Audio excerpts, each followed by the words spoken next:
وہ چاہے ہمارا مدرسہ ہو یا تمہارا مدرسہ ہو، کام ہمارا صرف ایک ہے کہ ہم صحیح ہیں اور آپ غلط ہیں، اسی نے ہم کو اس مقام پہ لا کر کے کھڑا کیا ہے۔ لہذا دور اندیشی سے کام لیں، بیٹھیں، ایسے تمام مسائل میں عالمی سطح کے مفتیوں کو اکٹھا کیا جائے۔ ایشیا کے لوگوں کی ایک رائے ہوتی ہے عموماً، یورپ ایک الگ اپنی بات کرتا ہے، سعودیہ اگرچہ وہ بھی ایشیا میں ہے لیکن عرب دنیا کے مفتی ایک بات کہتے ہیں۔ جب حرم میں ٹی وی آ گیا تو ہمارے لوگ ٹی وی پر آنے لگے اور ٹی وی کو ناجائز بھی قرار دیتے رہے اور ٹی وی کے جائز کا فتویٰ بھی نہیں دیتے رہے۔ بڑی بڑی کانفرنسوں میں ہمارے ہاں ٹی ویاں استعمال ہوتی ہیں، ویڈیو استعمال ہوتے ہیں، لیکن آج بھی ہم پروگرام کرتے ہیں مدرسے میں، کتنے لوگ ہیں صرف اس وجہ سے پروگرام نہیں اٹینڈ کرتے کہ مولانا صاحب ویڈیو لگاتے ہیں۔ ہم نے کہا بھائی آپ کو اگر ویڈیو لگانے میں یہ ہے کہ ہم ایک پروگرام دینی کر رہے ہیں تاکہ لوگوں تک پہنچائیں، آپ کو کیا خوف ہے؟ آپ کو جو لگا رہا ہے گرفت اس کی ہوگی نا، آپ کیوں پریشان ہیں؟ یہ شیطان کا ایک حربہ ہوتا ہے کہ لوگوں کو صحیح بات سے کیسے کیسے روکا جائے۔ اب اس نے آپ کو دیکھ لیا کہ آپ کا مزاج ہے ویڈیو کے خلاف، لہذا آپ کو یہ بات سمجھا دیا کہ ان کی تقریر میں نہ جانا ہے کیونکہ ان کی ویڈیوگرافی ہوتی ہے۔ ایک صاحب کو بتا دیا کہ فلاں کی تقریر میں نہ جائیے گا، وہ جماعت اسلامی کا نام بھی لے لیتے ہیں۔ لہذا اس طریقے ہر شیطان تلبیس ابلیس جو کتاب ہے، ہر آدمی کے ساتھ جو شیطان لگا ہوا ہے اس کے مزاج کے مطابق ہے۔ کچھ لوگ تقریر نہیں سنتے ہیں کہ بھائی یہ عربی جب پڑھتے ہیں تو ان کا اعراب صحیح نہیں، اس نے وہاں سے ان کو ہٹا دیا۔ کچھ لوگ تقریر نہیں سنتے ہیں کہ صاحب ان کا مذکر مؤنث غلط ہے، لہذا ان کی تقریر۔ ایک دو طریقہ نہیں ہے شیطان کا، آپ کے مزاج کے مطابق شیطان اپنا مزاج بنا کر کے اور آپ کے ساتھ انہی لوگوں کو ڈیوٹی پر لگایا جاتا ہے کہ جو اس بات کو سمجھ سکے کہ کیسے کس کو دین سے دور رکھا جائے۔ لہذا خیر یہ دوسری بات ہو گئی۔ تو پہلی بات میں کہنا چاہتا ہوں کہ دور اندیشی سے کام لیں۔ نمبر 1، عالمی ایشوز پر عالمی سطح کے لوگ بیٹھیں اور بیٹھ کر کے اپنے مسلک اور جمود سے ہٹ کر کے مصلحت کو سامنے رکھتے ہوئے، مصالح مرسلہ کو سامنے رکھتے ہوئے، جو ٹیکنیکل لفظ ہے اس کو سامنے رکھتے ہوئے گنجائش پیدا کریں۔ جب تک گناہ کے چانسز نہ ہو تب تک آزادی کی راہ اختیار کی جائے کہ لوگوں کو صحیح بات پہنچائی جا سکے۔ اور تیسری چیز اگر اس مسئلے میں ہمارا ایک مسلک ہے، لیکن اگر اس مسئلے میں چاروں ائمہ میں سے کسی کا بھی مسلک ایسا ہے جس کی وقت کی ضرورت اس کو پورا کرتی ہے، تو جیسے آپ ضرورت کے وقت اپنے مسلک کو چھوڑتے ہیں، یہاں پر بھی چھوڑ کر کے اور اس کے مسلک پر فتویٰ دے دیا جائے۔ مثال کے طور پر امام مالک رحمۃ اللہ علیہ نے اپنے زمانے میں کہا کہ اگر کسی کا شوہر غائب ہو جائے تو 4 سال تک وہ انتظار کرے، اس کے بعد اس کا نکاح ہو جانا چاہیے، وہ نکاح کر سکتی ہے۔ ہمارے یہاں فتویٰ تھا کہ 80 سال تک وہ انتظار کرے۔ لوگوں نے اس پر غور کیا کہ بھیا 80 سال جب انتظار کرنے کے بعد اگر اس کو نکاح کی اجازت دو گے تو غائب ہی جب ہوا ہوگا تو 20-25 سال رہا ہوگا، 80 سال یہ ہو گئے تو 100 سال یہ ہو گئے، 100 سال کے بعد اب اس کو نکاح کی ضرورت کیا ہے؟ خیر زندہ بھی رہے گی تو نکاح کرے گی۔ لہذا لوگوں نے دیکھا کہ اس فتوے میں گرچہ امام اعظم علیہ الرحمٰن نے فتویٰ میں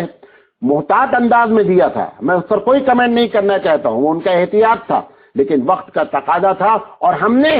جب محسوس کیا کہ نہیں اس کو امام مالک کے فتوے پر عمل کرنا چاہیے، ایسے میں کہہ رہا ہوں ہر جگہ پر ہر امام کے ماننے والوں کو چاہیے کہ جس میں سہولت ہے، جس میں دنیا والوں کا فائدہ ہے اور اگر امام کی رائے بھی موجود ہے تو اس پر فتویٰ دینا چاہیے۔ اب ایسے حالات ہیں اس وقت ایسے حالات ہیں، قرآن مجید کو دیکھ کر تراویح پڑھنا یا نہیں پڑھنا ٹھیک ہے، ہمارا مسلک جو کچھ بھی ہے، بہت اچھے دلائل ہمارے پاس ہیں، لیکن حالات کا تقاضا اگر کچھ کہہ رہا ہے اور دوسرے مسلک میں گنجائش ہے تو میری سمجھ سے اپنے مسلک کو چھوڑنا چاہیے اور چھوڑ کر کے دوسرے کے مسلک پر بھلے وقتی طور پر ہی فتویٰ دے دیں، جیسے آپ دیتے رہیں وقتی طور پر بھی فتویٰ۔ لائف انشورنس جائز نہیں، لیکن جب حالات خراب ہوئے اور فسادات ہوئے ہندوستان میں تو ہم نے لائف انشورنس کے لیے مشروط انداز میں فتویٰ دیا، ایسے مشروط انداز میں فتویٰ دے دیں، سمجھے؟ تراویح کا مسئلہ ہے، تراویح سنت نماز ہے، اگر کوئی عورت امامت کرنا چاہتی ہے، عورتوں کی، مرد کی نہیں کہہ رہا، عورتوں کی، تو اجازت دیں، دوسرے مسلک میں اس کی گنجائش موجود ہے کہ تاکہ وہ عورت، وہ بچی اپنا، آپ ایک طرف تو مدرسہ کھولنا چاہتے ہیں، پیسہ لانے کی طرف لاتے ہیں کہ ہم لڑکیوں کا مدرسہ چلائیں گے، لڑکیاں حافظ بنیں گے، اپنے حفظ کو کیسے برقرار رکھیں گے؟ کم سے کم ان کو اجازت دی جائے، آپ اپنے مسلک پر جمے رہیں۔ امام مولانا تھانوی رحمۃ اللہ علیہ نے پوری کتاب لکھی عورتوں کے مسائل کے اوپر، الحیلۃ الناجزہ، پریشان عورتوں کے مسائل کا حل، اس میں زیادہ تر مسئلے پر امام مالک رحمۃ اللہ علیہ کی رائے پر عمل کیا گیا۔ لہذا میں یہ آخری بات کہہ کر کے کہ ایسے موقع پر لوگوں کو چاہیے، علماء کو چاہیے کہ ایسے مسائل میں عالمی سطح کے مفتیوں کو بیٹھ کر کے فیصلہ کیا جائے، اپنے روایت کو چھوڑ کر، جمود کو چھوڑ کر، مسلک میں اگر کشادگی موجود ہے تو اپنے مسلک کا احترام کرتے ہوئے دوسرے کے مسلک پر فتویٰ دینا چاہیے، اور تاکہ عوام ان پریشانیوں سے نکل سکے۔ ورنہ نتیجہ کیا نکلے گا؟ نکلے گا نہیں، نکل چکا ہے۔ آپ کو بتانا چاہتا ہوں،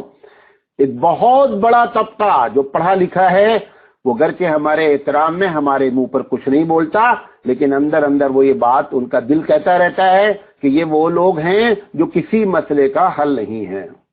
ان کے دل میں یہ بات بیٹھتی جا رہی ہے۔ اور یہی وجہ ہے کہ آپ دیکھیں کہ دنیا میں وہ اسکالرز جو عالم نہیں ہیں انہوں نے ان کا فائدہ اٹھایا اور وہ علماء سے آگے نکل گئے۔ میں نام نہیں لینا چاہتا ہوں، وہ علماء سے آگے نکل گئے۔ کیوں؟ کیونکہ علماء نہ اس فیلڈ میں آئے اور نہ علماء نے دور اندیشی دکھلائی۔ ایک چھوٹا سا طبقہ اگر دور اندیشی میں سب کو نہیں کہہ رہا ہوں، یہ بھی آپ کو بتا دے رہا ہوں، میں سب کو نہیں کہہ رہا ہوں، لیکن معتد بھی حصہ اس میں انوالو ہے۔ لہذا قبل اس کے کہ حالات اور خراب ہوں،